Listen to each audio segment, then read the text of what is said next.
Cette semaine, rencontre avec un artiste qui transforme les déchets plastiques en fleurs sauvages.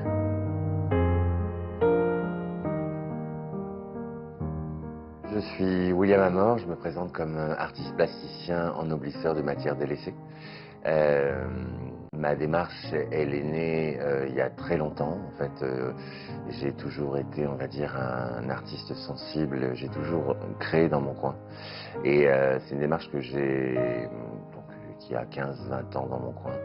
Et ensuite, je l'ai mis au jour en 2015, fin 2015.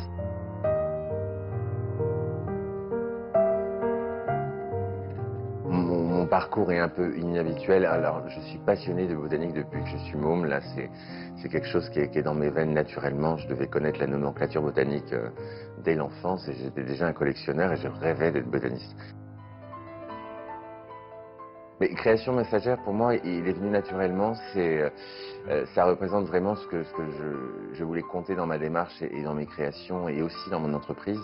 C'était vraiment conter des histoires, avoir du sens. Et j'ai évolué dans plein d'atmosphères et j'avais ce besoin de créer du sens et de conter une histoire. Et je trouve que justement, pour moi, l'art aussi a ce rôle-là de transmettre un message. Je dirais que, et autre que le mien, justement, c'est un message qui n'est pas forcément intellectuel, en tout cas cérébral.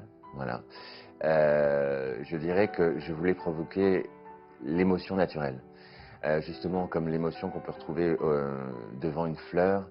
Et justement, et cette poésie s'exprime ainsi. Je trouve ça, moi, la poésie que je veux exprimer dans ce travail-là, voilà, c'est ce que j'évoquais, c'était de se dire que quelque chose qu'on considère sans valeur et sans intérêt, en fin de compte, peut devenir ce qu'il y a de plus joli sur Terre, une fleur.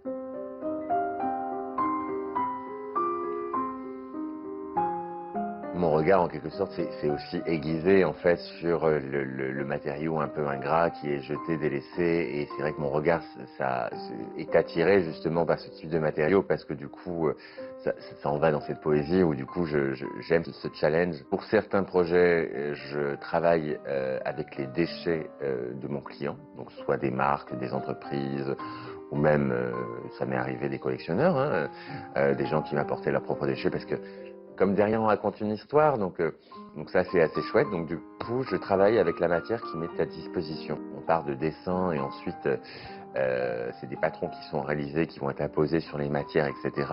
Chaque matière en amont est vraiment préparée, donc du coup elles sont nettoyées. Donc je travaille avec des outils de joaillier, je travaille avec des outils de parure florale. En tout cas, je me suis aussi inspiré des métiers d'art pour en quelque sorte, justement, ces métiers d'art qui travaillent déjà sur des matériaux nobles, etc. Donc du coup, je me suis inspiré un peu de ça et des propriétés, en fait, des matériaux que j'exploitais. Et du coup, et en fait, tout ça s'est fait par expérimentation durant environ une quinzaine d'années. Et en fait, chaque geste et chaque expérimentation et recherche m'amenait en fait à une technique qui m'amène à une texture et un rendu. Mais c'est vrai que du coup, ça reste des phases qui sont très longues. Ça va à la fois de la réflexion sur la matière, ensuite la conception d'une œuvre, en tout cas des éléments de l'œuvre, et ensuite la conception finale de l'assemblage. Et tout est intrinsèquement lié.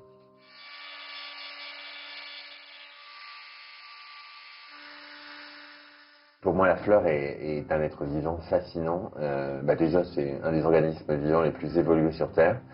Et ce qui est fou, les plantes, et en tout cas ce qui est fou chez les fleurs, c'est que ce que les gens ne pensent pas, c'est que les fleurs sont aussi belles, c'est vraiment dans un souci de séduire. C'est que, en soi, dans la nature, pour les plantes, la fleur, en fait, leur organe sexuel.